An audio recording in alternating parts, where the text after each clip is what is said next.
تھا کہ نبی کریم صلی اللہ علیہ وسلم نے ارشاد فرمایا کہ میری امت کے 73 فرقے ہوں گے، ان میں سے 72 جہنمی اور 1 جنتی ہوگا. ایسا یہ کیا ہے، اس کی کچھ شرح بیان کر دیں. دیکھیں یہ بالکل صحیح حدیث ہے، اس کا تو انکار نہیں ہے کہ رحمت کونین صلی اللہ علیہ وسلم نے پہلے بلکہ بنی اسرائیلیوں کے بارے میں فرمایا کہ ان کے ہاں 72 فرقے تھے، 71 جہنمی تھے، 1 جنتی تھا. اور میری امت میں 73 فرقے ہوں گے، جن میں سے 72 جہنمی اور 1 جنتی ہوگا.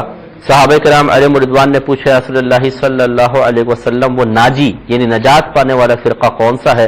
تو آپ نے ارشاد فرمایا جس پر میں اور میرے صحابہ ہیں، یعنی جس پر میں اور میرے صحابہ سے مراد جن عقائد پر میں اور میرے صحابہ ہیں. کیونکہ اعمال میں تبدیلیاں ہوتی رہتی ہیں، ہو سکتی ہیں، لیکن عقائد میں تبدیلی نہیں ہو سکتی ہے. جو عقیدے حضرت آدم علیہ السلام کے زمانے سے تھے وہی قیامت تک رہیں گے. ہر نبی انہی عقائد کی تبلیغ فرماتے رہے ہیں. تو مراد سرکار کی یہی ہے کہ جو نیا عقیدہ ہمارے عقیدے سے ہٹ کر نیا عقیدہ گھڑ لے گا تو پھر وہ ہم سے نہیں ہوگا، وہ نیا فرقہ ہمارے سے وجود میں آ جائے گا. تو اب یہ جو ہمارے عوام میں غلط فہمی یہ ہوتی ہے کہ ہمارے آج کے دور میں جو مختلف مکاتب فکر مختلف ناموں کے ساتھ انٹروڈیوس ہیں، ان کو سمجھتے ہیں کہ یہ الگ الگ ایک فرقہ ہے اور ان کو سرکار نے فرمایا ہے کہ یہ 73 فرقے ہوں گے. تو وہ گننا شروع کر دیتے ہیں، جب گنتے ہیں تو 10-12 پہ جا کے رک جاتے ہیں، بولتے ہیں باقی تو نظر نہیں آ رہے کہاں گئے. یاد رکھیں کہ اصل یہ نہیں ہے کہ کوئی ایک گروپ ایک نام سے معروف ہو جائے تو آپ اسے ایک فرقہ قرار دے کر کہیں کہ یہ 1 ہے، یہ 2 ہیں، یہ 3 ہیں. بلکہ اصل جیسے ہم نے آپ کی خدمت میں تھوڑی سی اشارہ کر ہی دیا ہے کہ عقائد کے بگاڑ کی وجہ سے جو گروپ مارز وجود میں آتے جائیں گے وہ ایک فرقہ بنے گا، چاہے اس کا کوئی نام نہ ہو. مثال کے طور پہ ایک مثال دے رہا ہوں کہ اگر 6 مکاتب فکر ہیں، ان میں سے ایک مکتب فکر میں کسی ایک شخص کا عقیدہ یہ ہو گیا سب سے ہٹ کر کہ جی اللہ تبارک و تعالی معاذ اللہ 2 بھی ہو سکتے ہیں، 3 ہو سکتے ہیں، معاذ اللہ سم معاذ اللہ. دوسرے مکتب فکر والے کا بھی یہ عقیدہ ہو گیا، پھر تیسرے مکتب فکر، چوتھے، 5ویں، 6. دیکھیں اب یہ مکتب فکر بالکل علیحدہ علیحدہ ہیں، سب کے نام علیحدہ علیحدہ ہیں، لیکن ان 6 اشخاص کی تھنکنگ ایک ہو چکی ہے.